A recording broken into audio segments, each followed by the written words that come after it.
All right, we're back. What a great ride. A hot ride. Yeah.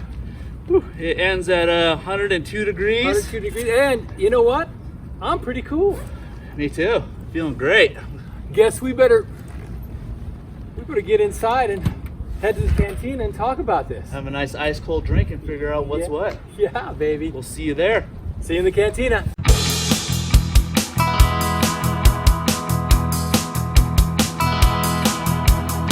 Welcome to Cosmos Cantina, a rest stop on the road of life. Come on in, have a cold beer or a hot coffee, and let's tell tall tales on two wheels. There's never a cover at Cosmos Cantina.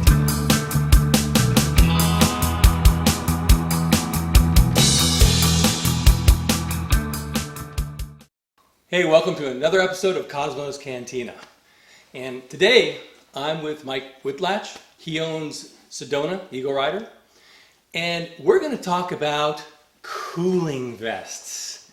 Yeah, because he and I rode a couple days ago, and it was 101 degrees, and it's getting hotter every day. And we're in the Southwest, and summer's here, baby. I mean, it's hot everywhere in the Southwest. So, cooling vests. I mean, it's a great idea. We've got a couple we're going to talk about. And I have an Alpinestars. These are evaporative cooling vests, and there's 3 or 4 different kinds. We're going to talk about them all, but this episode is episode 1, and we're going to talk about evaporatives. So mine's an Alpinestars. I got the Harley-Davidson quilted one. Yep. Okay. So these are they're very different in design. They're both evaporative, but they're very different. And the basic thing on this one, which was interesting, is that see you fill it up. So it's more like a cooler. I mean, it's if you fill this thing with water, half a liter of water, and you pour it in here slowly, fill this thing up, you squish it around, and make sure it gets in all the sections in the front and back, and you snap it closed, and you put it on. And so it's not wet. You're not putting on a wet vest. You're putting on a vest filled with water. And they say don't use cold water. You just use regular tap water. It's fine. And so what happens is that these little ports here, slowly, it evaporates as you're riding. You wore what kind of a jacket? Leather textile with vents. Vented, yeah. So he had 8 vents. Vents here, zipper vents in the back, in the front, and the top. So he had a vented jacket. I, on the other hand, had which I love, my Alpinestars vented jacket, which is completely vented, and it's a mesh jacket. The entire jacket's mesh, with armor protection. So I wore a mesh jacket. So I rode first with this, and then you rode first with your jacket and that. Yes. So tell me about your experience. I actually really enjoyed it. It was 100 degrees out. It got me wet. My shirt was already wet. But when you get going, you feel the air go through the vents, and it was like having a little air conditioner blowing on you. Now, sitting in the sun at a stop site, it's not that great, but you got to have air moving. Yeah, definitely. Yeah, because it's an evaporative design, so it's all about the air moving through your jacket. So that's a critical factor. Because this one functioned better for him with his vented zipper jacket than this one, because he needed airflow. This was literally water evaporating on his body.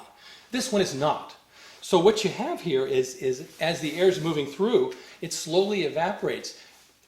The actual cooling time of this vest is 2 to 3 hours.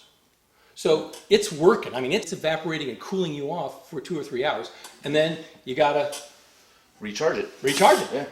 This one is 3 days. Okay, so what they mean by 3 days is that literally, the water lasts inside this vest for 3 days.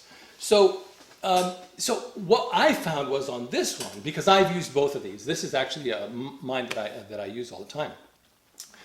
Is that I felt really cool when I put it on, and then when I got to riding in my mesh jacket, it cooled me down, but it stabilized. There was a point where about an hour in, I just realized, okay, I'm not really getting any cooler. It's working, but it stabilizes, and I think the idea is for the longer distance, for more of a longer extended ride.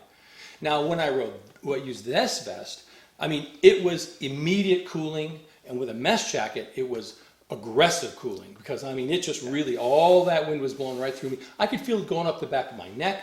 I mean, it really did its job. And I for short-term rides, I really recommend that. And when you need to recharge it, well, why don't you recharge it? Yeah.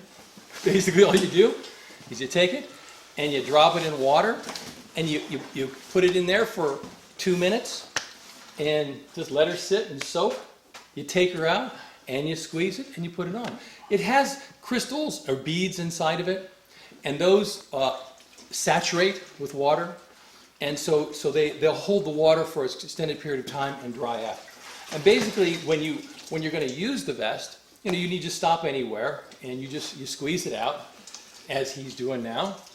And what I would do is, if I went stop for gas and I went to go recharge it, I would throw it on my handlebars and let the heat dissipate the exterior water, then throw it on.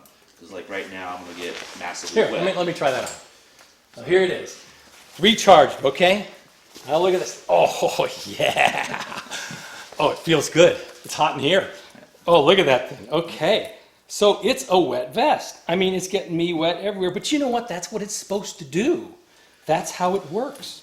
It's called evaporative cooling. So basically, look at that. And of course, underneath, you're going to be wet because it's how it works. So they're the same concept, but completely different design. This one retails for $60. This one retails for about 150 some odd. And again, they claim 3 days worth of cooling. And again, maybe for extended long runs, this might make more sense. So really, it's upon your needs. And then you wanted to check out the Harley-Davidson ice pack ones. Yeah. So that's what we're going to do next. Okay, this is the first episode. We're going to get the Harley makes ones with ice packs inside. There's a company called Polar, and they make a couple different designs, which are really interesting, of products you put inside to really keep it cool for long. So that's our second installment is going to be those. So all in all, what'd you think about the vest? I absolutely think it's a necessity. I think it made my ride more enjoyable, less fatigue, safer for me. I wasn't really concerned about dehydration and all that other stuff. I do have some more points. I think that this jacket is great if you're going to be in a lot of hot weather and not here in the desert. Gets hot, gets super cold. So if you're wet when you get off your bike and it's cold out, you're gonna get cold. So, or you have a dinner date afterwards, you're not gonna want to have a soaking shirt unless you're riding with your mesh jacket and it, evaporates more. Yeah, really quickly. Yeah. Well, with the 2 or 3 hours that they talk about. Yeah. So 102 degrees with your jacket, I think it's going to get more hot air to dry it out, and you'll be a little bit better. I think that one would be great for if you have stuff to do afterwards. You're not worried about being wet, but that one's a super cooler. And we realize that neither of these protects you from bee stings.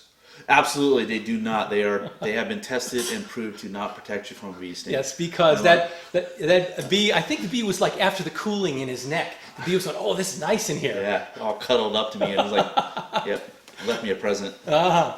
So there you go. Evaporative cooling vest, definitely a must. Like you said, it's imperative to have. I totally agree. Cosmos Cantina. See you on the road. See you on the road.